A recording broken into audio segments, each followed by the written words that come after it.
Salam sejahtera dan salam Sarawakku sayang bersama saya Grace John Lee. Tumpuan berita, Timbalan Premier Sarawak Dato' Amar Awang Tengah Ali Hassan mengetuai delegasi Sarawak dalam mesyuarat meja bulat dengan Element 25 Private Limited di Perth pada Rabu. Dalam mesyuarat 2 jam itu, beliau dan rombongan telah diberikan taklimat mengenai cadangan Element 25 untuk melabur kira-kira $400 juta bagi menghasilkan sulfat mangan ketulinan tinggi HPMSM sebagai bahan api EV untuk loji bateri lithium ion di Sarawak. Dalam ucapannya, Dato' Amar Awang Tengah menegaskan bahawa Sarawak sentiasa mengekalkan pelaburan yang menarik.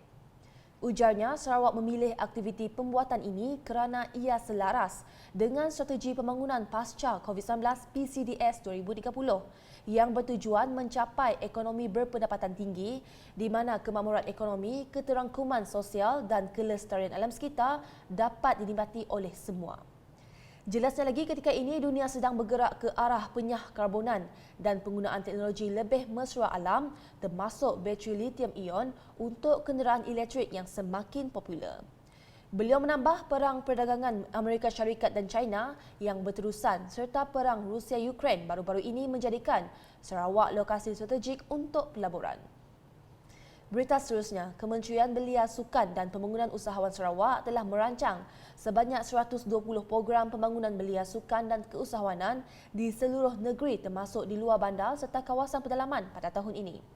Menterinya, Datuk Seri Abdul Karim Rahman Hamzah berkata, kementeriannya baru-baru ini telah menganjurkan program MySet Go Rural at Long Singut pada 24 dan 25 Jun lepas melibatkan penyertaan seramai 100 orang belia dan komuniti di Long Singut Kapit. Menurut beliau, meskipun perjalanan ke Long Singut memakan masa selama 9 jam menggunakan perjalanan darat dan sungai, namun pelbagai aktiviti tetap berjaya dilaksanakan semasa program 2 hari tersebut. Katanya, usaha dan pencapaian ini sememangnya mencerminkan komitmen padu dalam melaksanakan peranan serta fungsi sebagai peneraju belia bertaraf dunia, sukan untuk semua dan usahawan unggul serta menjadikan Sarawak sebagai sport powerhouse menjelang tahun 2030. Beliau berkata demikian semasa Majlis Ramah Tamah Gawai 2022 di Kuching pada Rabu. Sementara itu, Datuk Seri Abdul Karim memberitahu persiapan untuk SUKMA 2022 telah diadakan dengan sempurna sebagaimana perancangan dan sasaran yang telah ditetapkan. Katanya, seramai 810 atlet Sarawak terlibat dengan SUKMA dan antara program pembangunan sukan yang dilaksanakan sebagai persediaan mereka ke SUKMA termasuk Sarawak Warrior Camp pada 23 hingga 29 Jun lepas dan Kem Kontingen SUKMA ke-20 MSN 2022 pada 12 hingga 15 September 2022. Di Bintulu pula, kejohanan olahraga sekolah yang diadakan pada setiap tahun bertujuan membina semangat kesukanan para pelajar. Timbalan Menteri Infrastruktur dan Pembangunan Pelabuhan Sarawak, Datuk Majang Ronggi berkata, sukan dapat membina keyakinan diri murid dalam masa yang sama ia juga mampu memberi suntikan kreativiti dan inovasi dalam kalangan murid-murid. Saya berharap pada pagi ini hasil daripada kejohanan yang kita adakan pada pagi ini mampu melahirkan bakat-bakat baru. Dan jika bakat-bakat baru ini kita terus galas, maka mereka akan mampu menjadi bakat besar dalam arena sukan pada tahun-tahun yang akan datang. Malah kegiatan sukan seumpama ini sewajarnya dijadikan budaya kerana kita meningkatkan kesihatan dan begitu juga kualiti kehidupan kita. Beliau berkata demikian semasa berucap merasmikan kejohanan olahraga MSS di Bintulu tahun 2022 di Stadium Bintulu pada Selasa. Dalam hari itu, Datuk Majang mengucapkan tahniah kepada semua pelajar yang mengambil bahagian dalam sukan olahraga kali ini dan yakin semangat bersukan dan berpasukan ini jika diterjemahkan dalam bilik darjah akan memberikan impak yang lebih tinggi kepada pencapaian akademik para pelajar. Datuk Majang yang juga Ahli Dewan Undangan Negeri Adun Samalaju mahu setiap pelajar menjadikan sukan ini sebagai platform dalam mengejar kejayaan menerusi perancangan yang betul dan teratur. Saya berharap kejohanan seumpama ini tidak semata-mata untuk kita menentukan siapa juara, siapa pemenang bagi sesuatu acara. Apa yang lebih penting adalah kita dapat mengajar secara tidak langsung anak-anak kita, pelajar kita, bahawa kejayaan hanya dapat dicapai melalui ketekunan. Dengan kita membuat ataupun merancang dengan lebih rapi lagi dan teratur, serta juga kita berusaha berterusan untuk. Dalam ucapan itu, beliau turut mengumumkan peruntukan sebanyak RM20,000 untuk kejohanan olahraga MSSD Bintulu bagi tahun 2022. Sementara itu, kerja-kerja bagi pembinaan baharu bangunan Dewan Serbaguna Belia Tanjung di Bau telah bermula. Timbalan Menteri Pengangkutan Sarawak, Datuk Henry Jinet berkata, perkembangan tersebut dimaklumkan Jabatan Kerja Raya JKR baru-baru ini. Selain itu, katanya sebuah gelanggang tenis dan gelanggang futsal turut akan dibina di tapak yang sama.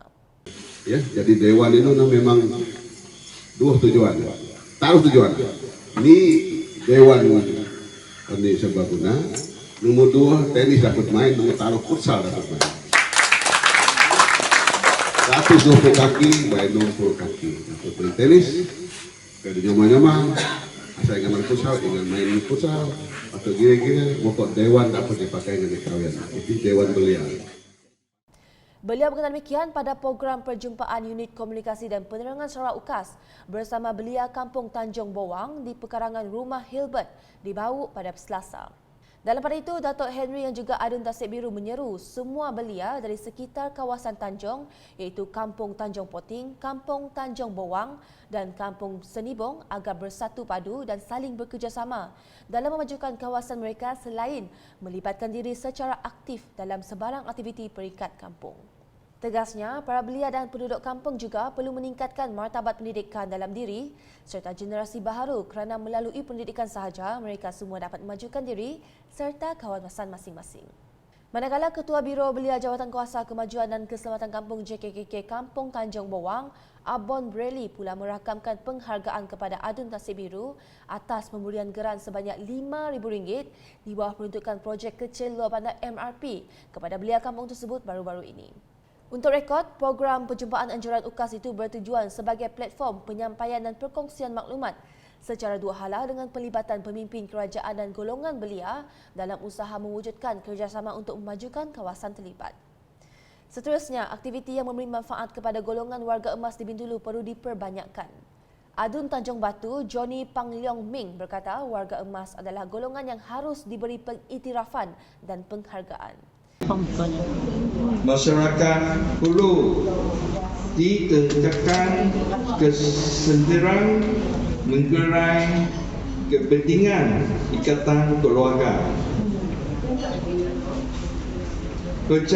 Perjayaan dan perlindungan ke arah peningkatan kualiti hidup warga emas.